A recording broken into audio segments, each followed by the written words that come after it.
Hi, I'm Jill Gostin, the IEEE Region 3 Director. I hope you find these volunteer resources useful and informative.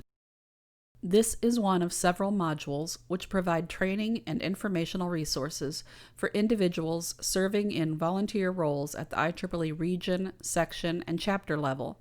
In 2020, our annual Region 3 conference had to be canceled due to COVID-19. Because of that, we quickly decided to go virtual. We held WebEx meetings to provide the training and information that was to be given to volunteers at the conference, and we recorded those sessions. These recorded modules created the foundation for our IEEE Region 3 Volunteers YouTube channel. The value of these recorded modules has become very evident, so we will continue to build on what is offered here. If you have suggestions for additional content, please leave a request in the comments below. Good. So as Charles said, my name is Bill Marsh, and I'm the chair of the Section Support Committee. And I've kind of put this presentation together over the course of the last 2 hours. So it's rushed. It's going to be full of typos, I'm certain. But there is something that I want to convey in this presentation. Let's see if I can get my next slide here. My purpose in this pre-talk, as Charles pointed out, there's going to be 3 of us presenting. And I want to provide an introduction as to why this presentation tonight is so important. Mark is going to go after me, and he's a section operations specialist on the section support committee. He's going to talk about, I think, succession planning and recruiting people, finding people, trying to encourage people to become volunteers. And then very importantly, Charles he's another section operations specialist on the section support committee, is going to talk about vTools voting, which is a capability that IEEE, which MGA, for those of you know what that means, a part of IEEE, has spent a great deal of time investing in this capability. And what MGA does, what IEEE does when they work on these tools, is they try and invest labor, thought, and capability so that it makes the task of running IEEE that much easier. The last thing I want to say on this slide is thank you all for your volunteer efforts in the past, your current volunteer efforts, and your future volunteer efforts. And there's a reason why I'm emphasizing that, and you'll hear it again in just a second. So here's my bottom line. It's a complete sentence here, but I'm gonna read it aloud to you. A well-run and open nomination and election process. It's both an indicator of and a contributor to a healthy and vibrant IEEE at every level. There's some other stuff here you're tempted to read. I'm going to ask you to stand by just a second. You know, IEEE, MGA, the region, sections, we all have initiatives that are focused on member development, member retention. We work on professional development. We work on benefits for members. All of those kinds of things. We worry about membership falling. We worry about not being able to retain volunteers. But this process of nominating and electing officers for sections it's a specific time and a specific thing each year where a section has the opportunity to evaluate its volunteer and potential volunteer base and to and invite the members to participate, even just for voting once a year, in shaping the course of the section through the governance by its officers. So I want to make that point that when you're able to run your section elections this way, it really does act as an investment in the health of your section. So I want to say again, I thank you for your efforts. There's a reason I'm pointing that out to you. I know that for some of you that are on this call, portions of what you're seeing here tonight are simply outside of your section's reach. You're not going to meet some of the numbers in terms of how many tellers are going to be on it, or the calendar is going to be kind of extended, and maybe you don't find 2 or 3 candidates per position. But those are things you should strive for. I understand that no one's giving, no one is, everyone and at every level of IEEE understands the difficulties that you go through. Some of you got it. I sent an email at the beginning of the year reaching out to all of the section officers listed in an OU analytics report and commenting on the reported start dates and end dates. And I had several sections comment with me, and when I say sections, I mean individuals, and talk to me on the phone and say things. Look, I'm doing the best I can. I didn't know that the end dates had to be reported, and I'm trying. And it's just the two of us, or it's just the three of us, or those kinds of things. I understand. All of us on the SSC understand. The region understands. What we want to do is help you do that. Um, and I guess that I've talked through those slides. But the responsibility of each section is to carry out all of the processes and the tools that are prescribed that are possible for your section. It's understood there are parts for some sections that just won't be feasible. The last bullet there, we on the section support committee are here to do just that, to support you, to help you, to provide aid to you. And then the two guys that are going to be presenting to you tonight, Charles and Oric, you have two very experienced. They're two of the best that Region 3 has. They're the section operations specialists for the region, and they're going to present to you on some stuff tonight. And seek them out for help because they are willing and able to provide you with assistance. So the nominations and elections process, they're governed by Geographic Activities Operations Manual, or the MGA Ops Man. It's the controlling document for all of the operating units that are part of MGA. All of the regions, each of the regions, there are 10 regions in the world, and all of the sections which belong to regions are subunits of MGA. And their documents, their governing documents, their procedures, their processes and practice, those all have to be in compliance with the MGA Ops Man. Now, I tell you this because um, those those things that are spelled out in the MGA operations manual um, um, represent more than a century of accumulated experience at what works well for maintaining a healthy officer rotation at every level of IEEE. That was the point I made earlier slide. Every level of IEEE that runs their nominations and elections processes this way thrived. And so that last bullet there, those struggling sections, and I know you're out there, you can approach these guidelines as best practices and only employ those things that are possible.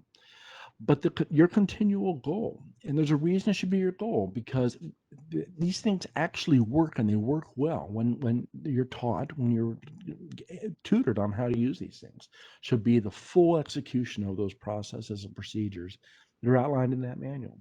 I've added here the link for the MGA operations manual. I won't go through this. Section G of the MGA operations manual describes the section nominating committee process and section nominating process, which specifies that a committee should be formed. And section H specifies the section election process. Now, in here, it doesn't specifically say vTools, but I will tell you that this is the best capability that all of IEEE has available to support you in running a good election. And one of the key things about vTools is that it provides the opportunity for write-in candidates. And so it's really an opportunity, if you missed someone during that nomination process, it's really an opportunity for you to do some recruiting of potential volunteers, because those election ballots have to go to every member of your section. At the end of this presentation, as Charles said, all these slides will be shared, and the video, the recording of this will be provided on YouTube this week, and the slides will be maybe mailed out, but they'll also be available on the YouTube channel, and you'll be able to go back through and review this. These leftover slides, these are things I presented a couple of months ago, advocating outreach by the sections when we were talking about new event ideas. And as you go through those slides, you're going to get a sense of sort of my posture on all the things that IEEE is, although we don't realize it, and the importance of us investing in IEEE as a tool for for nurturing the member, for nurturing the profession, and for serving the community at large. That's all I had, Charles and Mark. I'm going to get off my soapbox. Charles, you may take control of the ball. Or do I hand? No, I don't have to hand it back to you, do I? So Charles, you want me to present my piece of this? Oh, forgive me. I hear that my volume is low. Or I see that my volume is low. My microphone must not have been set up correctly. I apologize for that.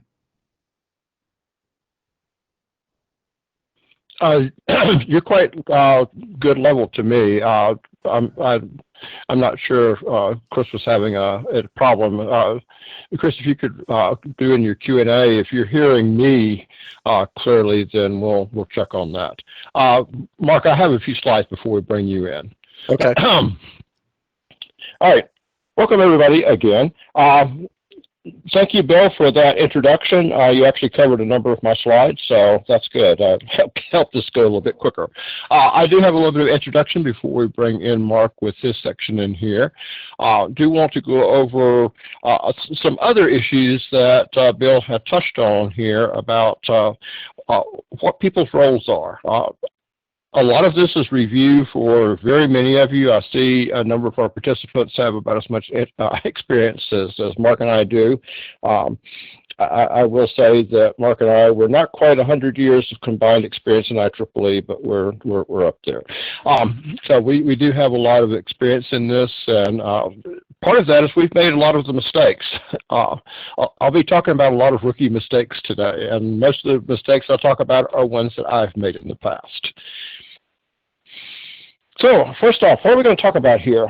Introduction, extending Bill's remarks in here, putting together next year's candidates for your section officers. He's explaining why it's important for us to be doing this activity. Our sections, again, a lot of us are struggling. Our own section has its own issues right now, with us not being able to have live face-to-face meetings in most of our region. Everything's virtual, and sometimes it's hard to contact people, to reach out and touch them as such. And so we're going to talk about who does what in this process, how the whole process goes through. Bill showed you briefly the sections out of the MGA Operations Manual. We'll go into that in more detail. And then we're going to go to Mark's presentation after I do my little introduction here. And he's going to talk about succession planning and where you go out and get the candidates. And I'm going to come back and talk about creating the ballot, holding the election, closing the election, announcing winners, reporting the new officers. And we don't stop there. How do we train and mentor officers? You know, we bring people in and we say, okay, here's the job description, which is typically like 2 pages of things. And then sometimes we say, okay, that's it, bye. And then throw them into to the wolves, if you will.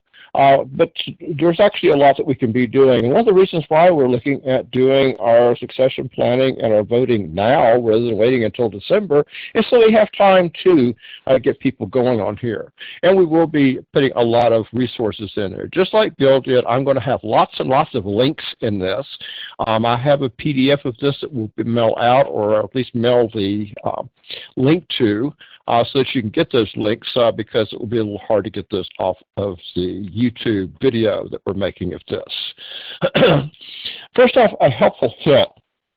And this is something that I wanted to touch on in here, because we talk about operations, we talk about manuals, and there's lots and lots of resources that all of us as officers in our section should know about.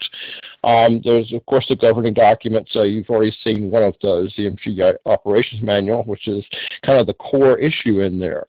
But local sections have the right to have a local document that puts in the things that you want to do specifically. We don't have bylaws in the sections anymore. IEEE headquarters went to great lengths to get those off the books, if you will, because a bylaw is, as such, is a legal document, and it's very difficult to modify, to go in and tweak. We do a lot of things, you know, as needs be. A year ago, we didn't think that much about virtual meetings, and so now everything is virtual. So, you know, we have things that have to change. That's how do we do that? And I'm encouraging, and this is a personal thing, to consider doing a section operations manual or operational manual. It doesn't have to be anything far-blown. It doesn't have to look like MGA's operations manual. So be such things as talking about officer terms, what committees that are expected to be formed each year, and other things you still do. And I'm going to be pointing out as we go through tonight items that you may want to put in your section operational manual, that document, which of course only is at your XCOM level. It's not something that has to be voted on by your members, etc. But we are governed by a lot of different documents, and I have links to all of these toward the end of my presentation. But first off, there's IEEE bylaws and policies. There's the MGA operation manual, which Bill showed you a couple of pages of. Then there are Region 3 bylaws and a Region 3 operations manual. And all of these come from top down. None of these go through and say, we're changing the rules from anything above this. And first and foremost, all of us as members of IEEE and good engineers, we do all follow the code of ethics in there. But again, there are times that there's details that are handy to have for new officers. Essentially how we do things around here in our section. And it particularly helps when we bring in new officers to be able to say, okay, you know, instead of you having to guess, well, gee, you know, in the past that before, you know, we'd stopped having face-to-face meetings, that we always had an awards banquet in December, we had, say, a picnic in the summer, these things that just say, okay, this is a way of writing down how we do things in our particular section. And so I will talk about things that are handy for that. But first off, to do this process, we need to know who's responsible for what. You know, if you are a very struggling section and you only have a few people who are active as officers, you know, you're going to be wearing lots and lots of hats. And all of us in IEEE wear lots and lots of hats. I thank Bill Ratcliffe for giving me a hat with a Velcro front on it, so I don't have to have 25 hats for my 25 duties in IEEE. I just rip the label off and stick on a new one. But the election process is usually performed by a nominations and appointment committee under the section NNA chair. And again, that was in that one section that Bill showed you in there. And again, I heavily encourage you to read the MGA Ops Manual. And traditionally, the NNA chair comes from being the past chair in the section. And the past chair is running for office. I recommend that they not be the NNA chair. Now, of course, if there's only two of you and at least one of you is going to be an officer next year, you may not have that luxury in there. But again, these are the things that we strive for. And the NNA chair is typically an appointed position by the executive committee. But again, if you put in your section's operational manual that the NNA chair is always going to be the past chair, you know, you don't have to worry about doing that thing. There's also the position of teller. And the teller, back in the days when we had to actually count votes, which are automatically tabulated now by vTools voting, but that person reports the results to the XCOM, and that is typically, in most sections, I think, tends to be the same person as the NNA chair, because again, it's essentially reading what was reported by vTools and then reporting it to the proper places out there. Again, if possible, that should not be someone who's running for office. We just don't want anyone to feel like we're voting for ourselves or getting ourselves into the place there. Quick thing on glossary. I do hear this at times, and I'm a stickler for terminology within IEEE because we do have so many levels of things that sometimes the nomenclature gets lost. Now, the region, there are 10 regions in the world, and we are Region 3 as presenting this thing here. And we're broken into 9 regions, some of which are councils, like my area 2 is also North Carolina Council. And within that council or area is 5 sections. Now, we're talking about section elections here, so I'm saying you're here. Under that section, you may have society chapters, which are also governed by the societies that they represent. And it could be just one society, say computer society, or you could have a combination of different societies. I know when I was in Eastern Carolina section, we had one that actually had 4 societies involved in one chapter. But those actually hold their own elections, and we'll get into that. You may also have affinity groups, so such things as women in engineering, young professionals, consultants, life members, and such. You have your committees, which are appointed, and we'll talk about that, but they're not elected. And then we have, of course, have our student branches, which are within our sections, and we'll talk about how those fit into the grand scheme of things. And student branches can also have chapters. They may have, say, a computer society chapter within that, or an affinity group, which is part of that. Let's go on to the next one here. And so let's go back to section officers, because that's what we're actually here to talk about. A section, again, is going to be governed by a mix of elected and appointed officials in there. Higher grade members of the society elect the core officers, which I'm talking about the chair, vice chair, secretary, and treasurer. Now, you can combine secretary and treasurer if you have a small pool of folks to be working with the sections. Some small sections do that, and that is fine. But we typically aim for those 4 core offices, and we'll talk about extending that. In some particularly large sections, we have other people that are part of that group. The members of a society chapter, again, that's higher grade members, elect the chapter officers. The members of an affinity group, again, affinity groups can be like Women in Engineering, the Consultants Network, Young Professionals, Life Members, etc., elect the officers of that affinity group. Excuse me. The executive committee can appoint committee chairs as needed, but not all are necessarily voting members, and we'll talk about that in a few minutes, because that's something that is not part of the election, but it's part of the structure, and so it's something to be thinking about as you put things together. And again, these are items that you might want to put into your operation manual. And this tutorial is, of course, going to cover the section core officers, but can be used for any other elections, such as your chapter elections and affinity group elections. And again, higher grade is essentially about anybody except a student member or honorary members. A graduate student member, senior member, fellow, life member, life senior, or life fellow grade. You've already seen this in a very brief part on here, and I also give you the link to the ops manual on here. But it's talking about the voting members versus the people who are appointed, such as our various committee chairs in here.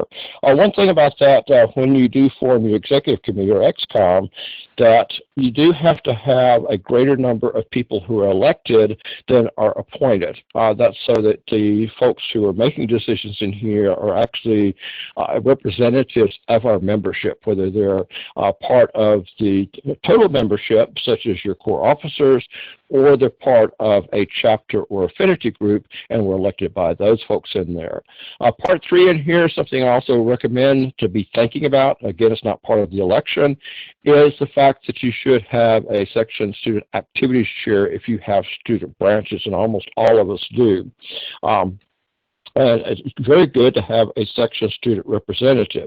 Now, this is the minimum that's in here. You can also, and we have done this in some sections, if you have more than one particularly major university that has very active student branches, you can have more than one representative, say one from each of those schools, so that you don't have, say, particularly if you have rivalry schools in the same section in there, so that you feel like you have proper representation.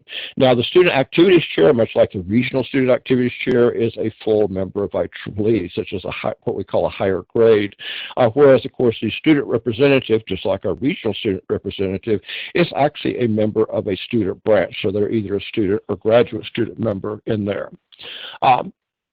Jumping to this next one in here, terms of office. This is something that I found very interesting in here, because this is fairly new. I think this was actually brought in the last couple of years here. At one time, we had that the default term of office was 1 year, and we do recommend that in order to keep a vital rotation of officers, that we do make our term of office 1 year. But in the MGA ops manual, it actually says that we default to 2 years if you don't specify this. Again, this is something that you can put in your operations manual, which again can be a very simple document. And if you need help with that, SSC is here to help you with that. But as you're looking for officers, and this is where we get into the meat of the thing, 7D talks about consecutive period of service. Now, we talk about 1 or 2 year terms for officers, but officers should not serve in any one position in any single organizational unit.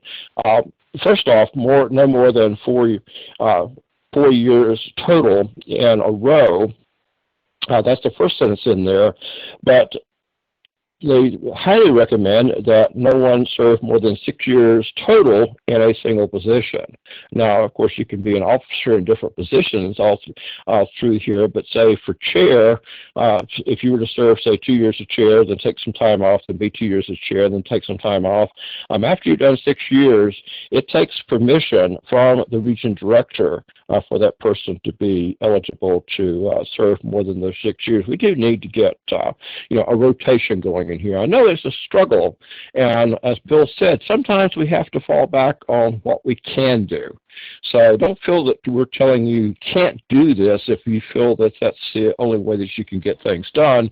It's just these are the things that we want to aim for as part of this. We do have classes in there as far as what goes on. I'll talk about that in much more detail, but I'm leading up to Mark's presentation here. You need to think about what your positions are. If we go to someone and say, I really think that you would be great as a candidate for vice chair of our section, first question they usually ask, well, what does that entail? What is the job description for that? Well, the Center for Leadership Excellence, you see the link at the top of the page here, and you go to the main page here and you click on volunteer, and it will make you sign in to your IEEE account. And it goes in there and actually has a lot of great detail of what all of these positions are about. That we're looking for. And here is based on what comes out of that. We have, again, the 4 core positions, which is the main thing we're looking to elect as part of this. Also lists your basic recommended other positions in there, everything from nominations, appointment, membership development, etc. Remember, when you actually are putting this together as a group and all these people are elected, not everybody has a vote on here unless you have at least one more elected position, which can include all of your chapter chairs, your affinity group chairs, and your past chair is counted as an elected position because they were elected to chair and they are part of your executive committee also. So that's something to think about as how you put this together. And if you have more committees than you have elected positions, this is another part where you need to put into, again, a simple operations manual. And again, it doesn't have to be that sophisticated, that actually says, okay, these are the positions that have a vote. These are the ones that do not. We have the exact same thing at the region level. So if you want to see how that is done, you can actually look at the Region 3 operations manual, which explains how we do it at the region level.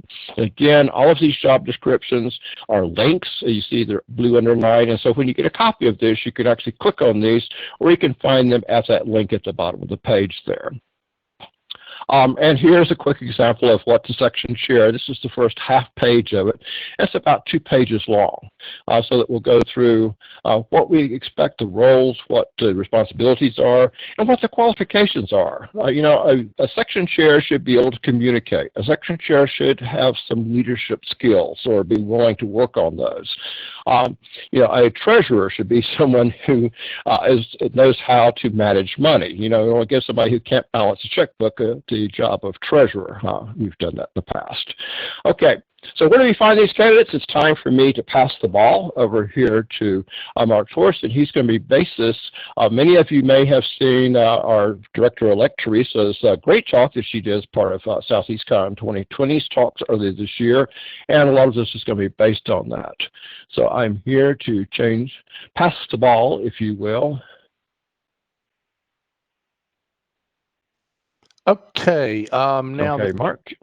Okay, I see it.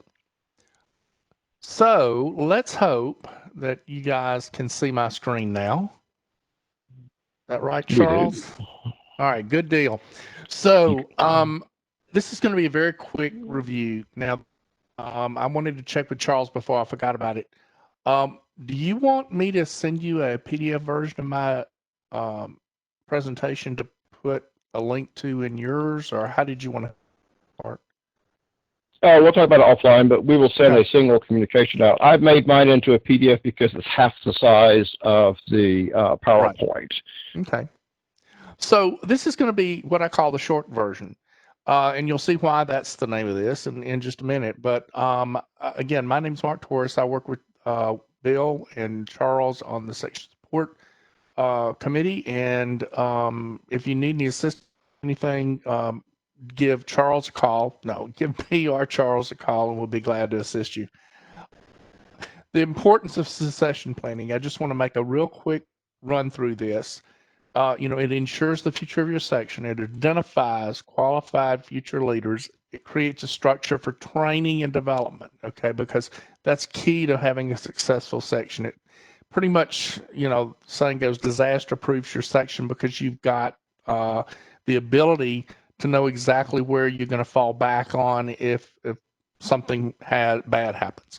Provides additional help for your section and gives you the opportunity to move on to new positions. So in other words, if you're in position, gives you a chance to advance or to change where your focus is. The thing that I want to emphasize here is that a copy of Teresa's presentation is out on Google Drive. I put it out there just so I would make sure that it was available, and I've checked to make sure that people can get to it. So if you want to see more about this, then pull up Teresa's presentation. It's extremely detailed and got some great information in it. Finding and engaging volunteers. The thing here is, all of these problems are things that we hear over and over again. I've attended Southeast Con. I've attended various other conferences that are operational in nature. And, you hear these every time. You have struggling to find volunteers. You do find some volunteers, but then they don't really follow through. You find volunteers that start out strong, but then they kind of fade. These are all things that everybody that has been working in a volunteer role with IEEE has heard before. So these are the things that you need to watch out for, and this is what this is supposed to help you with. Why do people volunteer? They have many reasons, and they can list. Okay, I can't here for this because I have other commitments. They think other people can do it better. They really aren't interested. They see existing volunteers that get burned out. And maybe the biggest one is that nobody asked them to volunteer and to help out. Keys to successful recruitment. First of all, don't expect an out. This one is a big one. I know you always send out emails, you send out announcements, and it really doesn't generate the response. The term everybody says is you get crickets. The other thing is to work on your recruitment as a team. So you need to bring, the full network ability of your section to bear. So get your ex-com members to beat the bushes, if you want to call it that. And this one is cute, and it's got a lot more in it in Teresa's presentation, but you're not getting married, so don't take it literally that you're getting an engagement. No, if they tell you no, that does not have to mean never. And do be people driven. Okay, don't just put butts in the chairs, and be sure to recruit by duty and responsibility.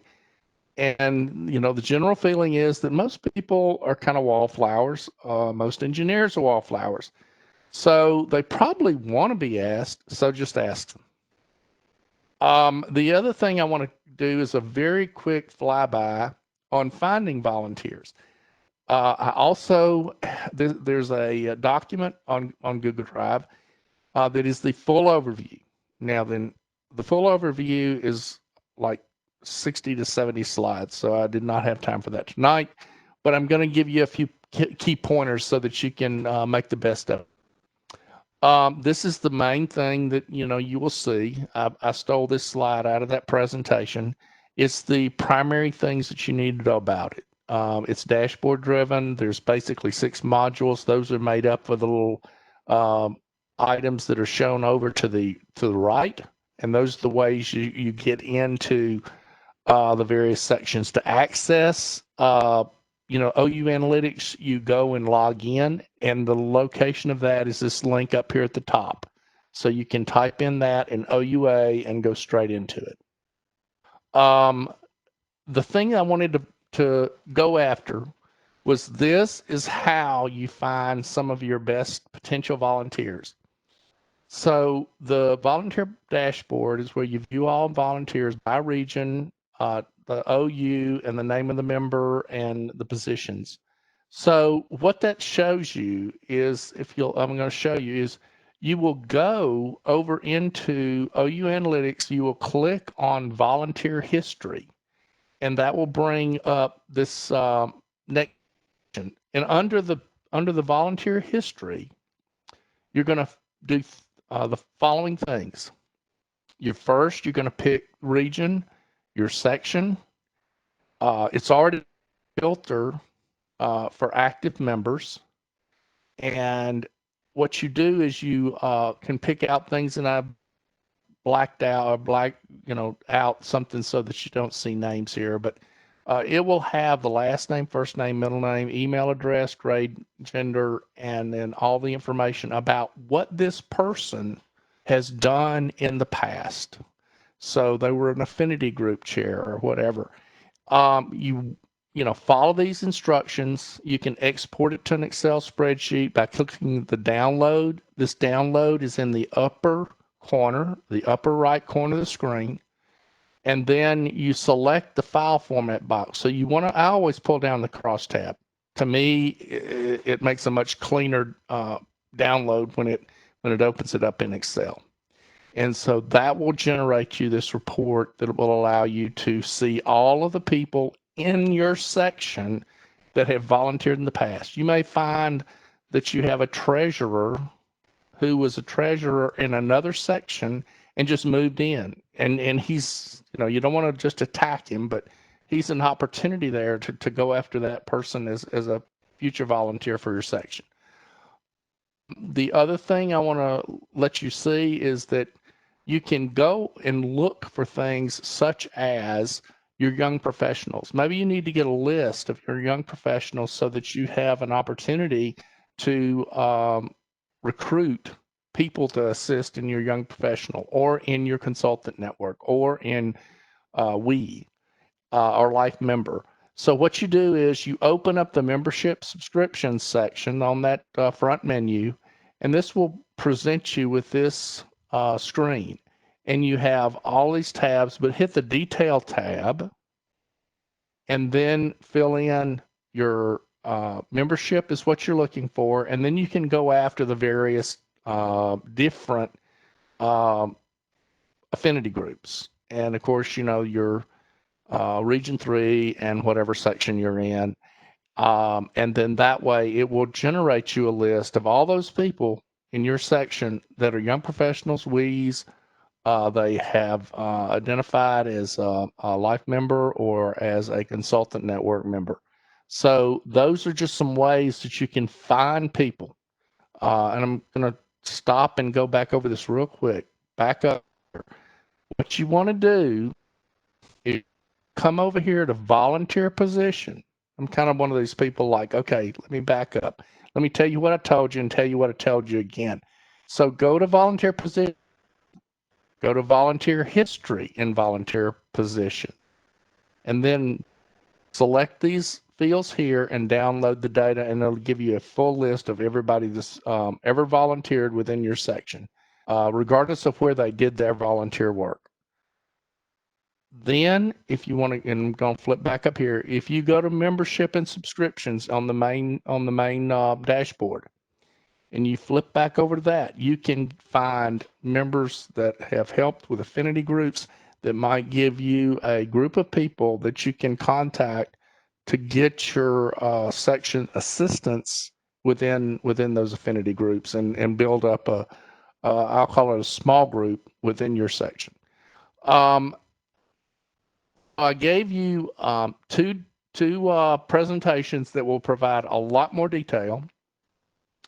The one is Teresa's. The other one is Vera at headquarters. She's the OU analytics expert. Both of those presentations you can go through. If you have questions, just give us a call. Charles, myself, got my email address here. Charles, I know, will provide his as well. So that covers what I had planned to go over, Charles. Thank you, Mark. As we go through switching back and forth here.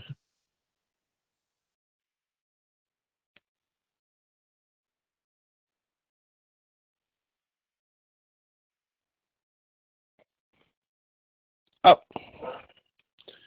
jump too fast here. Okay. Now you've heard why we need to do this, who needs to do this, and who can, where can we find our new officers and volunteers that we'll be bringing in. Let's talk about how we're actually going to get them in there. And I do want to, we'll reiterate some of the things that Mark just said in there. He talked about no not being necessarily no. Now that goes against what we do in society, but I will admit that my first position as a volunteer at IEEE, I was asked probably about 6 times before I said yes. And as they say, the rest is history. And it was amazing because at the time I said I could not be a volunteer with the, and actually I was being recruited for my council, not just my section. I said I was afraid of speaking in front of public, if you could believe that. Somehow I got over that. So let's go into our thing about using, preparing the ballot. And as Bill had said at the very beginning here, we have a wonderful tool in here. That's called vTools voting. Having run elections back in the days even of paper ballots, where we'd actually mail things out in a paper newsletter and people would mail things back into us. We open envelopes and count the paper ballots. We now have everything nicely electronic and nicely tabulated in here, and actually follows the proper GDPR and other rules so that we don't spam people. So once you have your ideally 2 to 3 candidates, or however many we can get in there for each office, we do a few things to, first off, ask them if they're willing to serve. If they got nominated, don't assume that they're going to accept. Even if they're an officer now, do take the time to ask if they're willing to serve. It should not be a surprise to someone that their name is on a ballot. I shouldn't have to say that, but these things happen. You should ask each of them for a brief bio and why they want to serve, a little bit of a position statement. They shouldn't just say, John Doe is an engineer, works for Eaton, and has 25 years of experience. Especially if they're running for chair, why do they want to run for chair? So we should have some reason for that, so that people know what they're going to, what this person's going to do for them. Should ask them to get a good professional-ish picture of each. It's not necessary. In fact, the bios are not necessary, but it looks kind of empty on there if you have a candidate for office and they don't even say, who they are, because not everybody knows, who's who. Particularly since we're not having face-to-face meetings right now. And when I say professionalist picture, a good comparison is a picture that they might be willing to put on LinkedIn, but not necessarily what they would have as their avatar for, say, Facebook or Instagram. And while you're digging through OU Analytics, which Mark gave you great details on, there's a couple of things that you double check. If you did not find them using his method, say if someone was nominated or stepped forward, you do need to go in and double check that they are a current member. You might be surprised. We've had people that have come up, particularly before we had this automated process, that came in and said, they've been coming to meetings for the last 5 years and they want to run for office, and then you find out, oh, they weren't a member or they let it lapse. Make sure that they're a higher grade member, that they're not still carrying a student grade. Now, they can be a graduate student member in there. And while you're looking up people, get their member number. member numbers are indexed in the grand IEEE database. So you will need that at a number of steps through this process. So while you're practicing using OU Analytics from the great material that Mark just gave you, you do need to jot down these member numbers. And it's handy if you're digging through these things. Go ahead and get that data. You know, if you did the crosstab, it's in that spreadsheet so that you can go and pull that through there. And I'll go through this very quickly because he showed you these things. Here is the link for getting to OU Analytics, and there are a lot of different ways of redirection URLs in there. There's us who use SAMI in the past. If you go to IEEE.org/SAMI, it gets you this page. And you access it, go to members, and like say for me to go through and check for my section, and there I click on active and I'll look through, I type in first and last name, and so I'm going to go look to see if our current chair, Mr. Burke, who is actually on here, so hi AJ, and stuff, so I'm going to type in his name, and sure as it shows, there he is, there's his member number, and so we know he's active, and we jot down that number. So now that we have that information, and we've done that for all of our candidates for all of these offices, now we're going to go to vTools. And so vTools voting is voting.vtools.ieee.org, or if you go to Google and just type in vTools voting, it will send you to this page. And you want to click on the ballot dashboard. That's where you're going to create a ballot. That first thing for the check mark is for participating in ballots. By the way, this is a quick add here, is that the current high-level voting is going on this year for IEEE positions. That is for particularly for society folks and for the President-elect and President-elect for IEEE USA. So if you have not voted on that, do so soon, not right now.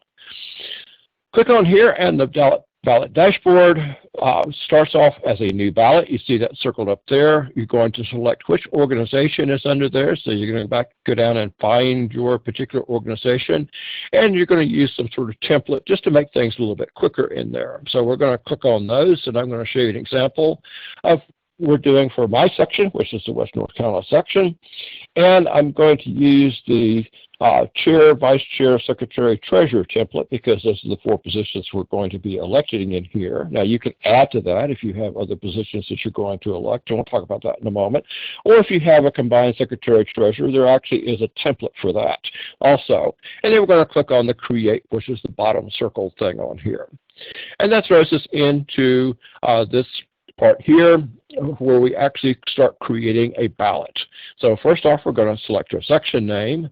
We're going to select a proper time zone. Now sometimes our section may be in more than one time zone, so you have to pick which one that you want to use in there. So if you're split between Eastern and Central, then you have to work on that. When do you open the ballot for voting? It can't be in the past. It can't be any time in the past from this moment that you're filling it out. It can be in the future. But one important thing is that the date that you open the ballot, you do not want to send an email before that moment.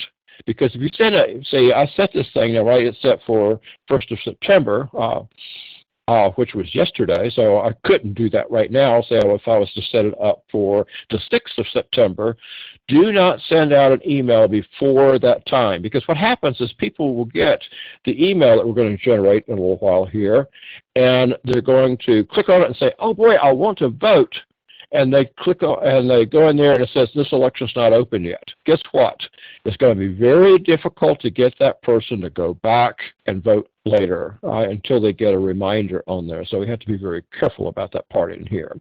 And so we close the ballot about 2 weeks later. 2 weeks is usually a good time for an election at the section level. That gives people enough time in there. We're going to send a reminder sometime during that, so we're not going to just send out one email and then forget about them in there. And so we put those 4 items in here that I've circled, and now we're going to want to go down to the voter instructions in here. Notice that there are these red sections in here. Do not be fooled like I was when I first did this. I work with a lot of relational databases and forms, and when I see things in the double carets there, I always think, well, gee, this is going to automatically be filled in by a database. No, it is not. It is read for a reason. You have to replace that with the actual text that goes in there. So we're going to put in there the name of the election, and we're going to put in there the email address of the person to be contacted, which is usually nomination or teller chair, the person who's actually running the thing. And that is also what you put down here as the contact email, because that gets put also in another place in the ballot in there. So we need to fill that information out. And so let's go through, and this is what it looks like for my section. So here we have, there's no longer any red in there. So it says, welcome to the IEEE Western Carolina section election. So if you're going to have the Atlanta section, or if you're going to have the Richmond section, etc. in there, that's what you put in there. And you notice down here it says, please don't hesitate to contact me, and that is my email. You're going to see my email all through this whole thing. So as Mark said, you know what mine is. If you didn't already know, c.j.lord@IEEE.org. And then also I'll fill it in at the bottom there. So this is a properly filled out instructions that actually the people will see when they go in to vote on the ballot. All right. So now we need to determine who our candidates are going to be. We have that list. We've written this down. We have it in a spreadsheet. We have it somewhere in here where we're going to put each one of these. Remember, I chose a template that had chair, vice chair, treasurer, and secretary. So for each one of these, you notice it's blank. Now, on the right here, underneath this big yellow blob, you see that you can edit or delete that position. You can change the title. So if you were to, if you decided that your chair was actually going to be called Grand Poobah, you could actually edit into that. Please do not. You should not be changing this. Do not make it president. It confuses people because we, again, keep the nomenclature consistent with what is in the MGA operations manual. But, for example, if we have a chair who has a 2-year term and we're not, if that person does not need to be elected this time around, then perhaps we might delete that, but we're going to vote for another position. Again, we recommend to do this yearly, but it's allowed that you could have 2-year terms for these people. And again, that's something you need to put into your section operations manual as to how you want to go in there. But what we will really want is on the left here with the big red arrow says add new candidate. So I'm going to add a new candidate to this. And again, with permission, I'm picking on AJ. And so I'm going to add him in as part of this on here. Well, again, remember, we needed that number. So I showed you a few moments ago what his member number is. Please do not abuse that information. And we're going to put that member number in here at the top of the candidate details after I've put in there add candidate. Again, everything's based on our member number, so click that number and then click verify. And this actually goes in and does what we did manually before to check, number one, is this person a current member, and are they someone of grade high enough? And if you actually took time to read what I put out here, he is a senior member, so he is definitely qualified to be chair. And so I'm going to click it, I'm going to type in his member number, click verify, and it says, bingo, the number is valid. Notice it hasn't filled out anything yet, but I click on OK, and now it comes back and it puts in what is in as his first name and his last name. Well, everybody knows AJ as AJ, so you can edit the name if needed if they go by their middle name or a nickname or whatnot. So you can edit the first and last name, but don't change it from too much to where it's no longer representing them. But I'll put in his AJ after his first name in there, so that way everyone knows who he is. AJ was nice enough to send me a bio, which I have typed in here. You see the very last part of here. And I put in here he's currently chair of the section and vice chair of the council. So we fill in that bio. Now we click save. And we do that, and now we have put in all of the text and identification for that one candidate. So now we go on to this next one and see there he is. He is the first candidate to be listed for chair on here. Now we want to include his smiling picture as part of this. So once we have a candidate, we click on Manage Picture, and so now we have another little dialog box in here where I take the picture that he sent me, and I will go browse it on my computer, and then once I find it, I click on Load, and it's going to load it up there, and so once I have loaded, it goes to the next one there, and there he is. So now we have his picture, and it's a correct picture, it's not the wrong picture. And so now we can add that to his part on there. So all we need to do once we have hit load and see the picture is we click on close. And so now we've done one of our many candidates. And rather than you sit there and watch me fill out a whole bunch of candidates, we're just going to repeat that exact same process for adding candidates. So we go back to chair and take our next candidate for chair, add the candidate, look up their number, add in the information, paste in their bio, pull their picture that you've stuck on your computer somewhere and put it up there until we have filled out all of those positions. So now we're going to go down to the bottom of the screen.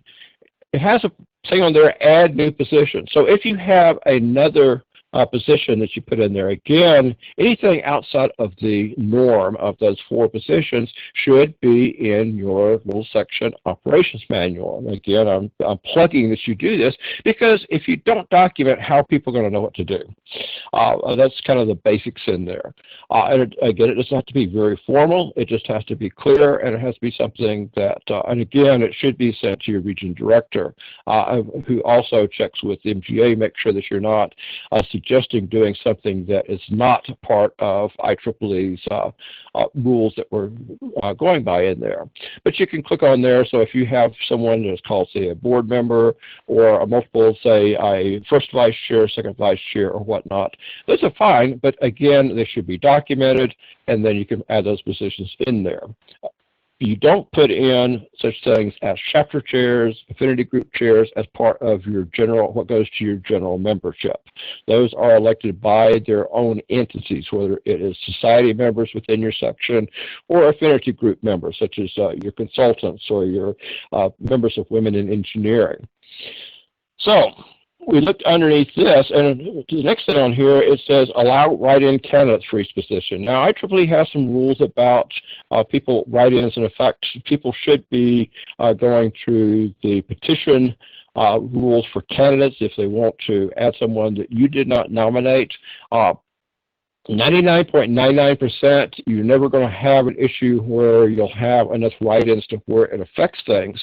But I recommend you check it, and I'm going to tell you why in just a moment here. But look down here, votes. We have 0 voters loaded.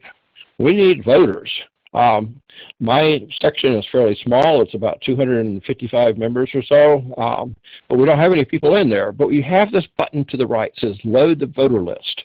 There are actually 2 options. There is the automated ones for going and pulling in your section. Remember, you've already said which section you are, so if you're in Atlanta or Richmond or Wichita or Savannah section or whatnot, it's what's going to be listed here. But use that one. You can do custom list, but again, for a section, you don't need that. That is only if you're doing, say, something special against for some affinity groups and for some other things, and also some society level. We're not using any of that. What we're doing is section. So you click on this one button, click on that load, and look what happens. It pops up with a thing that says we loaded 233 voters. So we had 233 voters who are higher grade. In other words, they're not students, they're not honorary. And so it loads them up there. 4 member email addresses were invalid. Well, that's something we need to hand over to our membership development person, but for right now, we have 229 recipients who actually can receive these ballots. So we click on OK. And so now it says voters currently loaded 233. All right, we have a ballot. We have 233 voters that we can reach out to for this. Are we ready to send it out? No, wait a minute. I highly, highly, highly recommend save as draft and have at least one other person review, because you have put in a lot of bios, you have put in people, you've put in pictures. Have someone else look at it. That's just a word of advice from experience on there. So we're going to save it for draft here, and we're going to have someone else look at it to make sure that everything in there looks totally kosher and copacetic and whatever. And so now, how do we get someone else to look at it? Well, if you go into the ballot dashboard, down to second level in there, underneath active ballots, we have saved ballots. And there is my saved ballot that I created. And so you have on here preview. And that is a link that you can send to anyone else that you want to look at this behind you, so that they can go in and see actually what you typed in. And you see there's lots of other sections in here that had inactive ballots from way back when, some of them going back to actually 2018 and before, where people just never deleted these unused ballots. But we have the one here that's for our section. We click on preview and we can actually look at that ballot. And so again, here's what you see when you click on it. It says here is the election. It is for the Western North Carolina Section XCOM. Here is the open and closed dates on it. Go in and double check the text. Make sure everything's on there is clear. Click on all candidates so that you can look at, make sure the bios and the pictures are correct. So I'm going to click on AJ here, and it pops up. This is the same thing that everyone that wants to vote, if they click on the candidate, here is his bio, and here is his picture. So we say that's fine. We click on close. We go on to the next one, next one. So now someone has looked behind us. We've got a good ballot. We're ready to activate. It's time to go and create a vote here. So now we go back to the same level here, and then we click on Manage. So now we can go back and manage. We can actually do something with the saved but inactive ballot in here. So now we go up here. This is what you get here. You manage. You can go back and do some other things, but we want to edit. So here's the actually Manage sent you back to the page we had before. We want to go in and edit this and see here we have 233 voters in here. All of these things are set up. No emails have been set because it's not active yet. And so now we go through, and now we're ready to click on that right-hand button. So now we're going to save it and activate it. Once we've activated, people can vote. So we click on that, and so now after clicking on that, we have an active ballot. But guess what? Activation does not send out any emails. Again, I raised my hand. We've made that mistake. When we first use this, you have to manually click on send out emails. You have to tell the system to send out emails, and there's a reason for that. Again, you don't want to send out an email before the election time has opened. Someone clicks on, gets an email, says it's time to vote for your section officers, and you click on it and says this election is, this ballot is not active yet. It does not make for happy people. And you can send up 3 emails. I recommend one at start and one with like 4 to 5 days to go. Again, 2 weeks. If 2 reminders doesn't get them, they're probably not going to vote. And, we're not going to get 100% participation, unfortunately. So now we go back and say, okay, the ballot was successfully saved, but again, we don't have anything on there. But notice that our ballot for the Western North Carolina section is now active. So here it is all ready for us. And you notice that I've changed the date to where it actually starts today. So this is a fresher part on here. And so now we need to do something with that in order to get that active on there. So now we click again on Manage, and it comes down, and now that it's active, we have 2 different items on the left here. We can do email, and we can do an email log. I'm not interested in the email log. Again, that is where you can find out which emails got sent. So that tells you if there were bounces or other things that might be handy for your MD chair. But we want to look at email because we want to generate emails. You can close the ballot on a different date. You can only do that to extend a ballot. You cannot do it to cut it short. And typically, we don't use that unless, for example, you were negligent in sending out that first email and say you waited a week into it, then you can actually extend it 2 weeks after you send that first email. So that's a handy thing on there. But we want to click on the email button on the left there. And so here we get to thing. It reminds you only 3 emails can be sent. All emails will be sent to include the creator of the ballot. So you will receive the emails, even if you are not a member of that section. There's times when someone may help out with that. Again, that's part of my duty as both section support and as a council chair, that I may be helping one of my inactive sections with that. But it's very important because whoever's creating that ballot always gets a copy of the emails. And that's a way of telling if the emails have gone out there yet. And so again, we scroll down on that page. And so guess what? We have to fill out another form here because this is the email that goes out to people. You have to change everything that's red here. It does not get automatically anything, right? So we want to wipe the cursor over these, eliminate all of the red stuff, and type in the correct parts on here. So we need to put in the title, the time that we start and end the ballot, contact information, and your name and who you are as the person running this, so if you're past chair or whatnot. So let's go in and edit that. And so now the edited version in here, first off, we have an email subject. Notice in here, always start off your emails with, I like to begin anything with IEEE so that people recognize it's not spam, it's something actually from IEEE in there. It's talking about officer elections. And I like putting in capitals, please vote, to get people to participate in that. And we go in here, welcome to our section, blah, blah, blah. My name is now in there. My email is in there. And then whatever positions I hold in order to qualify to do this. So now that we've actually typed all this in here and put in all the right information and checked it twice, now we can hit send, and so now hitting send actually will generate that email. So, number one, within the next day, you should see that email in your inbox. If you didn't, something probably went wrong. If you don't see it within 2 days, you should go back to the dashboard and make sure that the email went out. But about a week later, again, you want this to hit people about 45 days before the end. So again, a week out is a good time to do this. Go back to it to manage your election. First off, double check people have voted. And it's actually going to show you, and I'll show you that in just a moment, that there is a percentage of the voters that have participated. If it's at 0, something is wrong. Make sure that you actually did send out the ballots. And again, sometimes we mess up.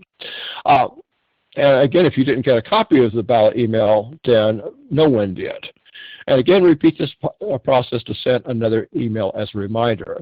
Again, if you want to send out a third one, you can send out up to 3 emails. And of course, you can make the election longer than just 2 weeks. After the election, once the election is over, you should get an email that says that the election has ended. But you can always go back and check the ballot dashboard to see if that ballot has fallen down into past ballots. So I'm going to show you that in just a moment. Past ballots are at the bottom of the page, and it will have a Manage button that allows you to find out the results of the election and be able to report it. And so we go all the way down to the bottom of the page, and it says past ballots. And of course, I have not run this one for the section yet because it doesn't expire for 2 weeks. But I can go to my most recent one that I ran, which was for the North Carolina Council officers on here. And I can go down here, North Carolina Council officer for 2020, and you see the Manage button. I'm going to click on that button, and here it comes up. This is the past election, which is closed for the North Carolina Council officers for this year. And on the left here, you see there's all types of things, manage, email, log, which again tells you what happened with the emails. We see that we had a 3% voter turnout. Unfortunately, that's pretty common in a lot of these.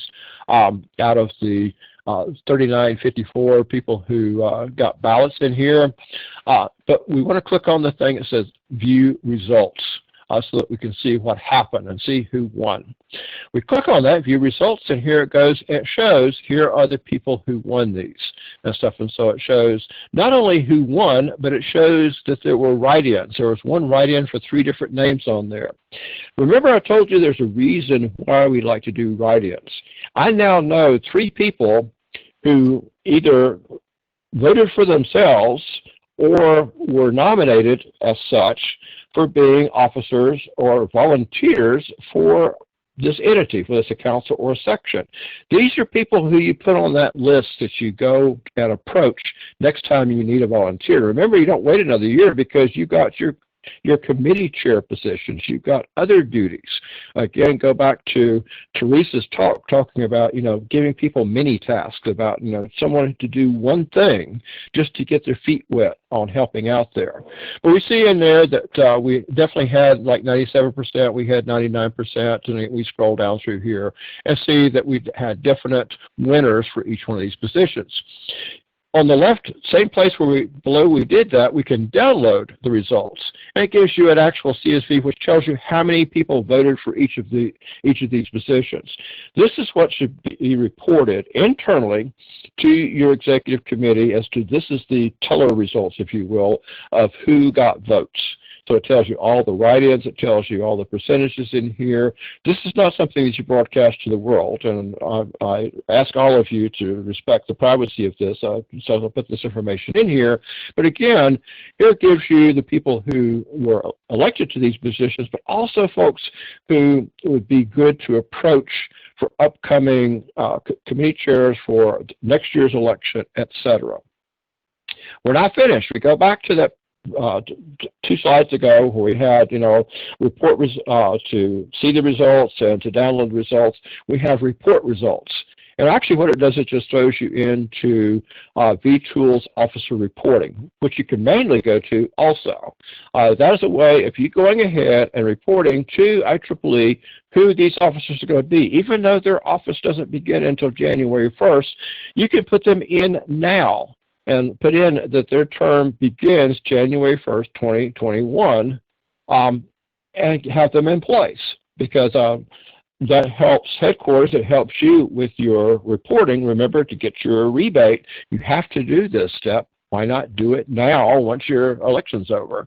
We click on that and we come here and we have managed officers. We want to click on that on there.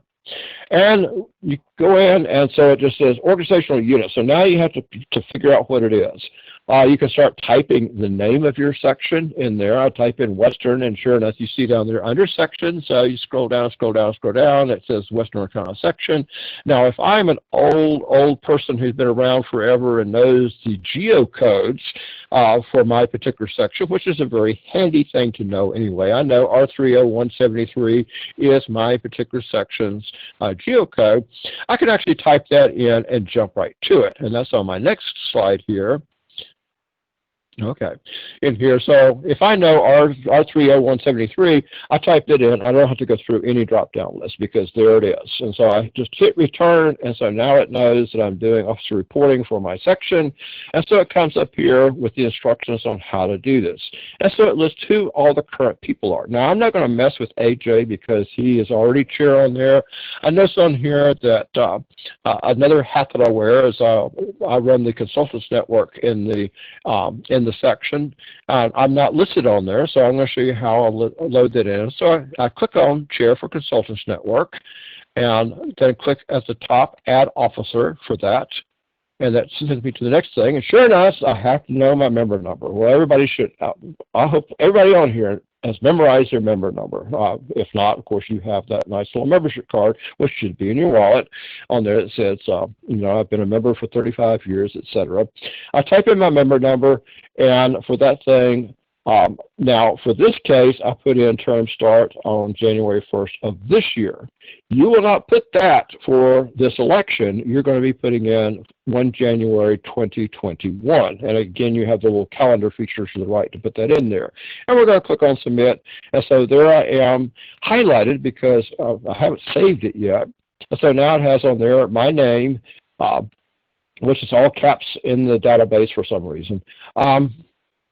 And it says it's modified, pending save, and then I go up there and click at the top up there, view and confirm pending changes, And sure enough, it comes up and says, okay, this is pending changes, and then I click on Save at the bottom. And repeat that for all the new officer positions. So again, you need all those membership numbers that you got at the very beginning of this process, have them either in your spreadsheet or written down in a secure place, and you'll be using those in there. And again, I'm going to say this over and over, you're entering your term start dates as the 1st of January 2021 for next year.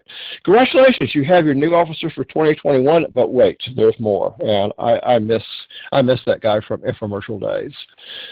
We've only just begun, and I'm not going to sing that. A major reason for doing elections now instead of waiting until December is it just gives you a chance now to help those new officers prepare for their terms in office. As Bill pointed out at the beginning of this long session here, is we're not exactly in what we consider normal circumstances for what we're used to.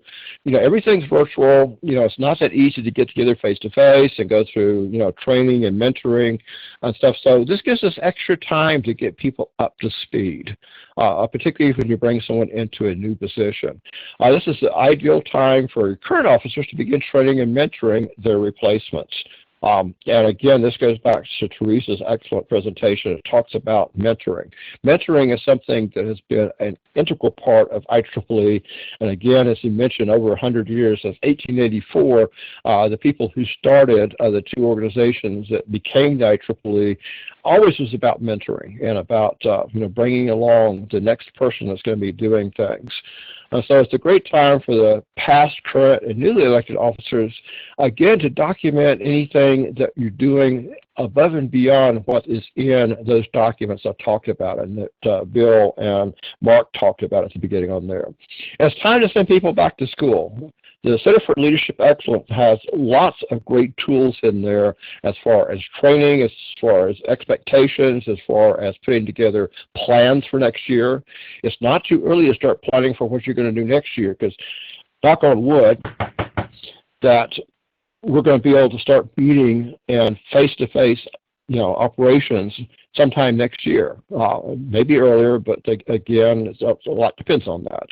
And so all officers in your section should be familiar with all these documents we've talked about, and here are the links to all of these: IEEE Constitution and Bylaws, the MGA Operational Manual, the Region 3 Bylaws, Region 3 Ops Manual, and again, everything builds from the top down. Nothing that you go down here should change or, you know, modify, let's say, go against a document above this, and this includes when you write your section operational manual. It may add to what's in the Region 3 operational manual and the bylaws, but cannot change those things because you still are required to follow those in here. And last but not least in there, keep in mind, all of us as IEEE members should be following the Code of Ethics of the IEEE. And that is extremely important, particularly a very stringent requirement of those of us who are, say, EDICAP and new, or in any high officer position. So it's those documents that we need to be looking at in there. Well, we have gone a long, long time, but here are the last two things I want to talk about. CLE on here. Volunteer has lots of training and positions. If you have new officers who have been around for a little while, but it's time for them to really come up to speed with IEEE, they actually have a recognized training program in here called VOLT, which is the Volunteer Leadership Training Program. I highly recommend it. I've been around too long to qualify for it because, again, I've been around forever, but for especially your new leaders, that's something that I highly recommend that they participate in. All right, we have run extremely long on here. I hope that we have helped you out with some things in here. I want to quickly look at Q&A in here. Okay, question here, Mark, you may need to come in and help out with that. Crosstab option is grayed out, then you need to click on the gray title bar first. I guess that's just an instruction in there. Is that correct? And are there any personalization options like there is with e-notices? Well, other than what I typed in as far as the text that goes into that, the text that I went and modified is the basics. If you want to add something personal in there, you're very welcome to. So again, if you are, say, someone who's been around for a long time in that particular section and say, you know, I really appreciate your participation in this or whatnot, that can definitely be put in there. And again, all participants are going to get the materials that will be a version of what you just saw from my slides, from Mark's slides, and from Bill's slides. And remember, Mark's slides gives a link to Teresa's presentation. All of the recording of this is going to show up on the Region 3 Leadership YouTube channel, and that will also be sent out to everyone who participated tonight. I do appreciate all of you being here. Thank you, thank you, thank you on behalf of all of us as your fellow members in IEEE for all of your leadership and your service and your dedication, particularly in these somewhat trying times now. And I really do appreciate you. Do keep in mind that we have many resources for you. You can contact any of us. You've seen our emails through this, and it will be included in the email that comes out with all of this material. And I do thank our leadership, all the way from the president down through our region director, et cetera, for all of their hard work in keeping things going, again, through these non-standard times we have in here. So with that, unless I have any extra words that Mark or Bill would like to add, I think that we will conclude this. Nothing from me, Charles. Thank you. Thank you, Paul, and thank you everyone for staying on. Yeah, Charles, do you want me to try to go after that question on the crosstab option?